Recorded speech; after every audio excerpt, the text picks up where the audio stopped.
La ilusión de abordar la contaminación plástica. Incluso si detuviéramos la producción de plástico hoy, incluso si la última botella de plástico que desecháramos hoy durará en nuestros océanos al menos más de 400 años.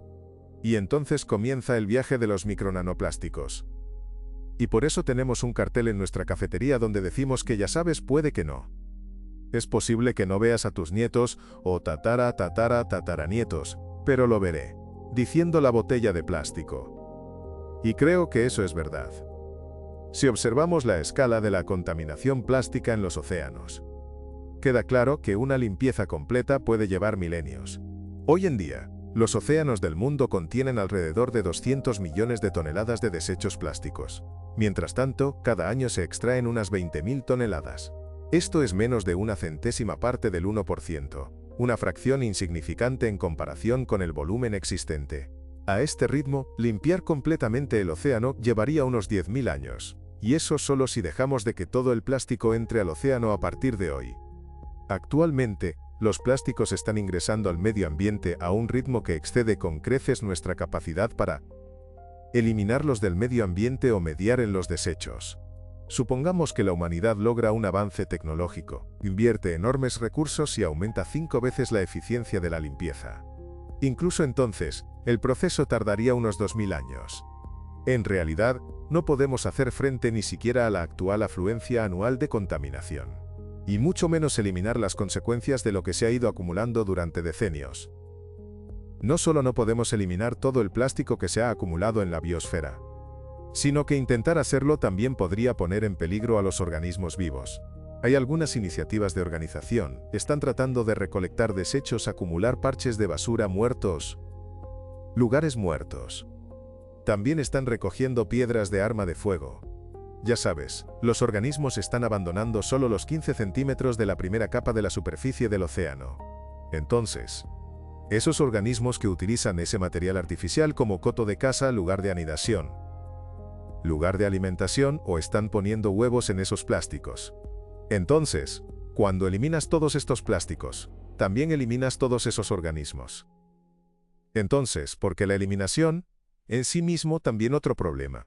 Entonces, una vez que los plásticos llegan al medio ambiente no hay forma, ninguna forma adecuada e inofensiva de eliminar estos plásticos de esos entornos.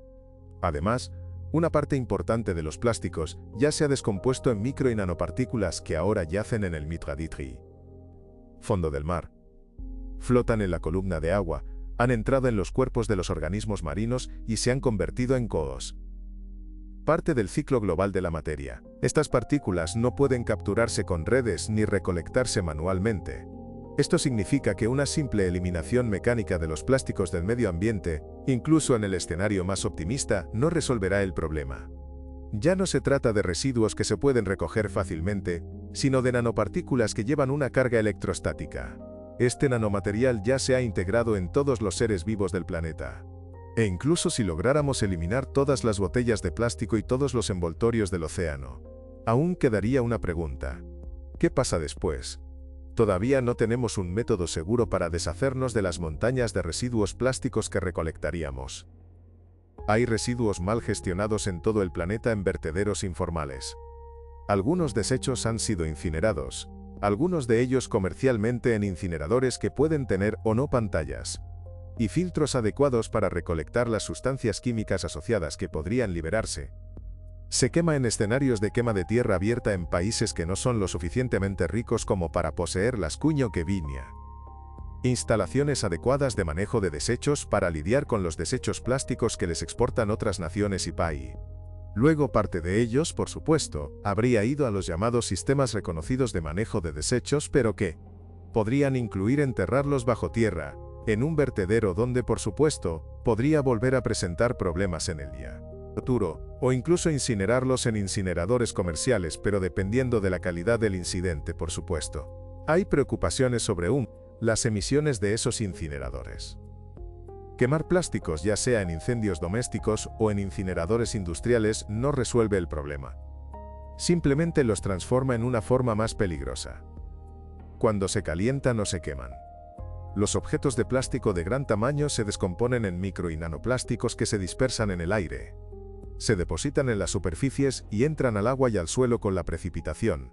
La aparente desaparición del plástico en llamas es una ilusión. La quema simplemente acelera muchas veces la fragmentación del plástico en las partículas más pequeñas, en los micro y nanoplásticos que representan el mayor peligro para la salud humana. Y son precisamente estas partículas cargadas electrostáticamente las que pueden penetrar profundamente en el cuerpo, incluido el cerebro y otras células, donde desencadenan una amplia gama de enfermedades. Cuando colocas plástico en una instalación de reciclaje, al principio triturarán plástico grande para generar escamas y pequeños trozos de plástico y luego, durante esa trituración, también lo usan para el lavado. Sabes que tienen que lavar para eliminar algún material no deseado de los plásticos durante ese lavado. El material pierde muchísimos, quiero decir, el enorme porcentaje de la masa total. Entonces, ese material perdido irá a la corriente de aguas residuales, a actividades y prácticas de reciclaje, alimentando la contaminación por microplásticos en las vías fluviales. Una instalación de reciclaje simple y regular puede generar miles de millones de microplásticos y luego liberarlos al ponte medio ambiente, ya sea corriente de aguas residuales o vía fluvial.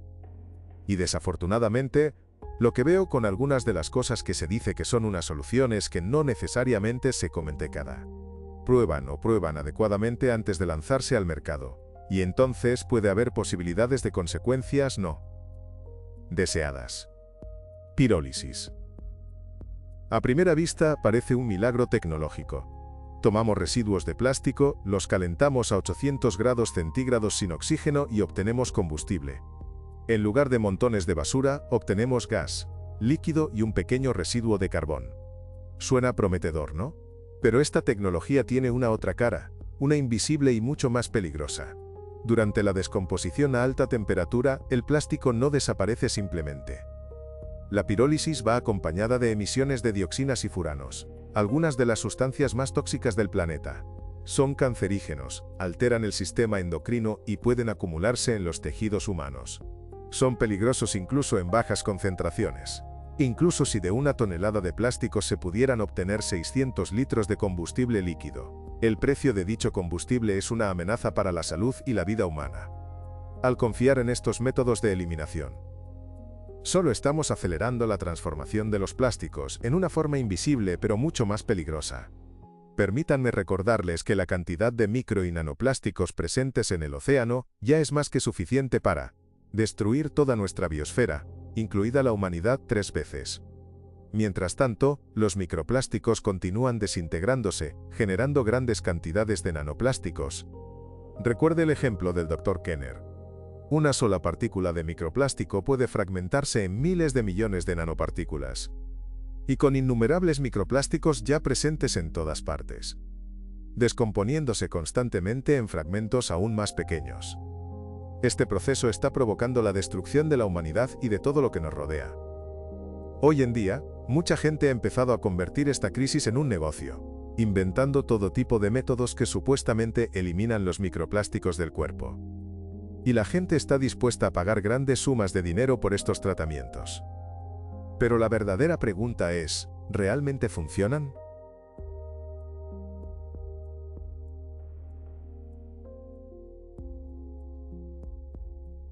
Hoy en día, en el ámbito sanitario e incluso en algunos círculos científicos, existe un creciente debate sobre supuestos métodos para limpiar el cuerpo humano de microplásticos.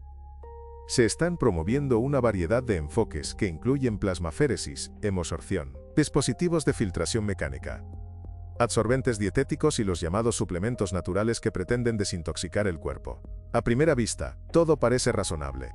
Si hay algo tóxico en el cuerpo, debería ser eliminado. Pero la verdad es que estos métodos en realidad no resuelven el problema. No creo que exista ninguna técnica científicamente probada para filtrar el micronanoplástico de la sangre. Se deposita en los órganos mismos, lo cual en realidad no es algo que se pueda filtrar enviando la sangre a alguna máquina de filtración. Los nanoplásticos ya han penetrado en el interior de las células humanas. No solo circulan por el torrente sanguíneo como un huésped no deseado, sino que simplemente puedes escoltarlo. Se han convertido en parte del entorno interno del cuerpo. Sí, podemos limpiar la sangre con sorbentes o filtrar plasma. Pero ¿qué tan efectivos pueden ser realmente tales procedimientos? Comenzamos esta producción de plástico y el uso de estos materiales, que tienen muchos efectos positivos. En el hospital, cuando miro a mi alrededor en mi entorno de trabajo diario, supongo que el 80% de todo lo que toco en el hospital es de plástico, empezando por mis guantes. Y probablemente entre el 80 y el 90% de la máquina esté hecha de plástico. Y ese es un punto muy importante para la atención médica. Es más, las propias soluciones utilizadas para los procedimientos de purificación de la sangre también contienen plástico.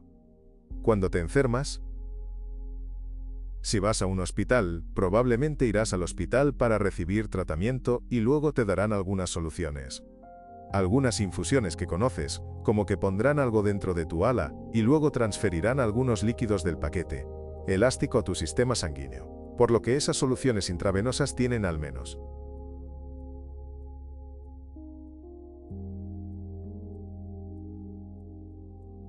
62 partículas de microplástico por litro. Entonces esto es transferencia directa, exposición microplástico al sistema humano, al sistema sanguíneo.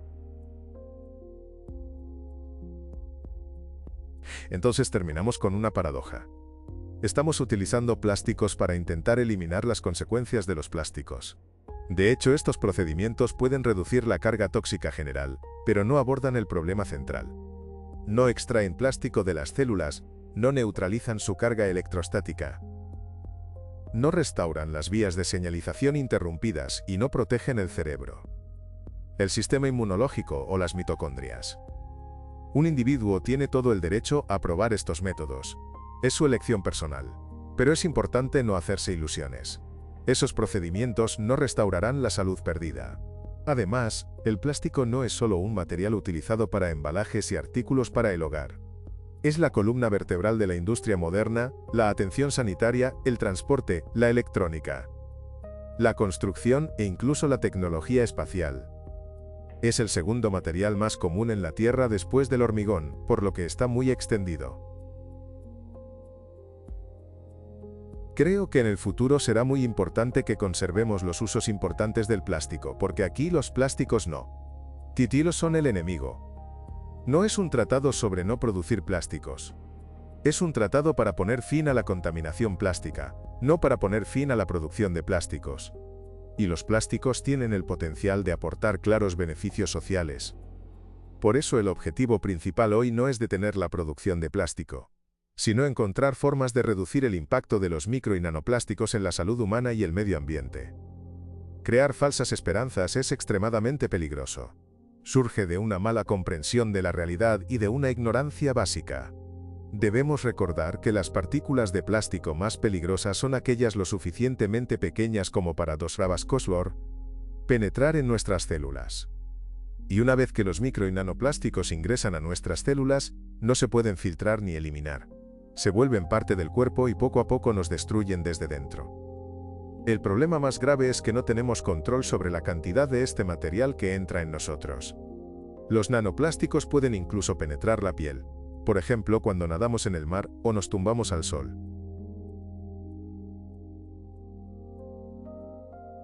¿Y qué podemos hacer con los nanoplásticos que, una vez inhalados, viajan directamente al cerebro y comienzan a destruir neuronas? Los nanoplásticos se encuentran entre las sustancias más peligrosas para la biosfera y para toda la vida, incluida la humanidad. Sin embargo, abandonar por completo los plásticos no tendrá sentido porque hacerlo causaría enormes pérdidas globales. Los polímeros sintéticos, incluidos los plásticos, forman la columna vertebral de innumerables industrias modernas, desde la medicina y la nanotecnología hasta la electrónica flexible, el hardware neuromórfico para la inteligencia artificial, las estructuras aeroespaciales, la fabricación de automóviles y la construcción. Su versatilidad, facilidad de configuración y procesamiento, compatibilidad con otros nanomateriales y escalabilidad los han convertido en la base de nuestro progreso moderno. La solución, por tanto, no es eliminar los plásticos, sino garantizar que ya no amenacen la vida. Y el verdadero camino a seguir comienza por comprender precisamente qué hace